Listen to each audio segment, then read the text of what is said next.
اسلام میں سونے کے احکامات، اسلام میں نیند کے بارے میں کیا احکامات ہیں، کب سونا چاہیے اور کب بیدار ہونا چاہیے؟ غلام صاحب امریکہ سے پوچھتے ہیں۔ دیکھیں، قرآن مجید میں اللہ تعالیٰ نے جو سونے کے بارے میں احکام بیان کیے ہیں، اس میں پہلی بات تو پتہ چلتا ہے کہ سونے کا اصل ٹائم رات ہے، دن نہیں ہے۔ دن میں بھی سونا ہے لیکن اصل جو سونے کا ٹائم ہے رات ہے۔ جیسے قرآن مجید میں اللہ کا ارشاد ہے وَجَعَلْنَا اللَّيْلَ لِبَاسًا، رات کو ہم نے لباس بنایا جو سب چیزوں کو ڈھانپ دیتی ہے، اور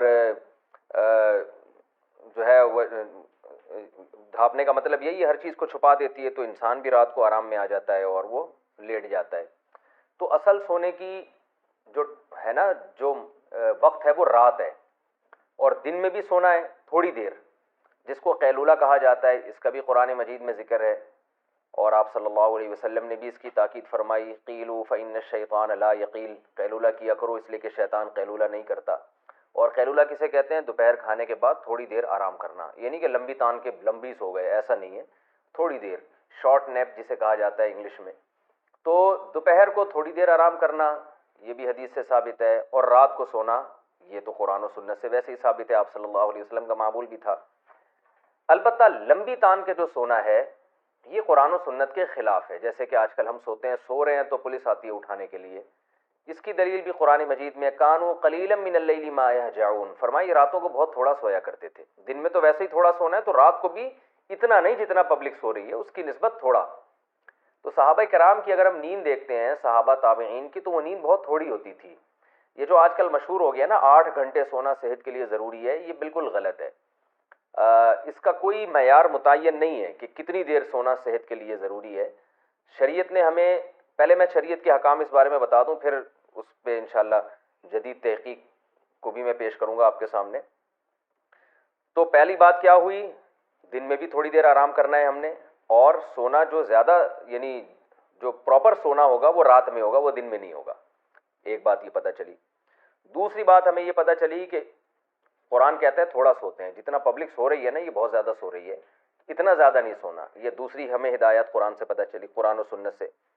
تیسری ہدایت ہمیں یہ پتہ چلی ہے کہ جلدی سونا ہے رات کو۔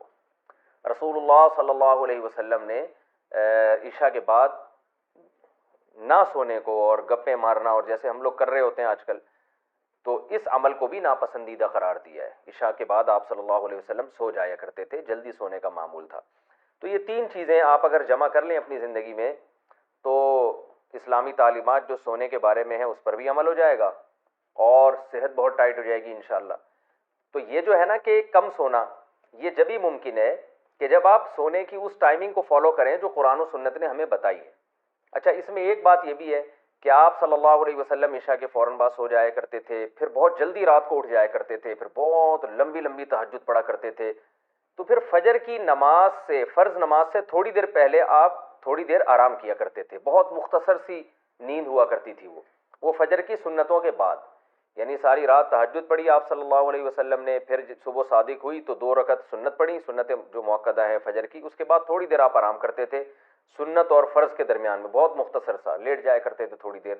تو یہ بھی ہے، تو یہ اگر آپ ٹائمنگ فالو کریں نا، اس میں بہت فائدہ ہے صحت کو۔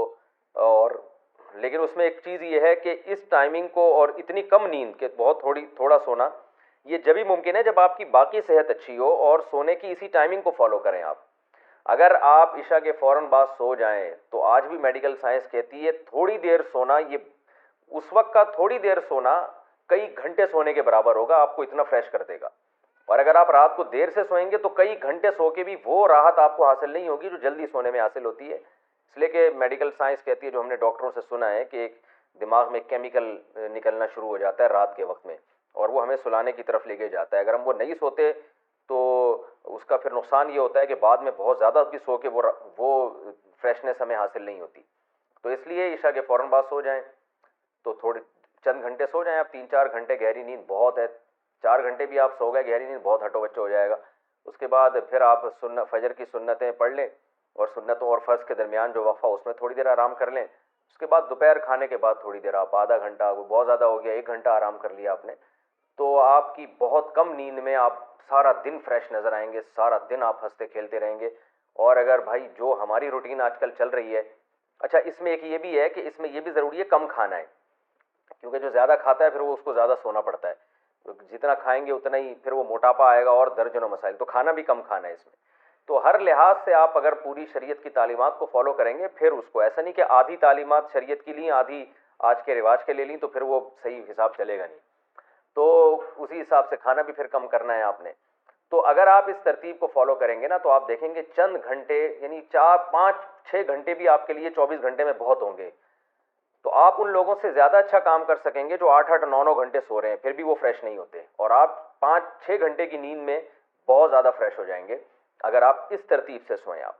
تو یہ ہے، لیکن یہ کہ یہ باتیں آج کل کون عمل کرتا ہے؟ آپ عشاء کے بعد سونے کی کوشش کریں گے، پبلک ہی نہیں سونے دے گی آپ کو، گھر والے میں سارے جاگ رہے ہوتے ہیں، تو پورے گھر کا ماحول چینج کرنے کی ضرورت ہے، پوری قوم کو چینج کرنے کی ضرورت ہے، حکومتی سطح پہ اس پہ کوشش ہونی چاہیے، محنت ہونی چاہیے۔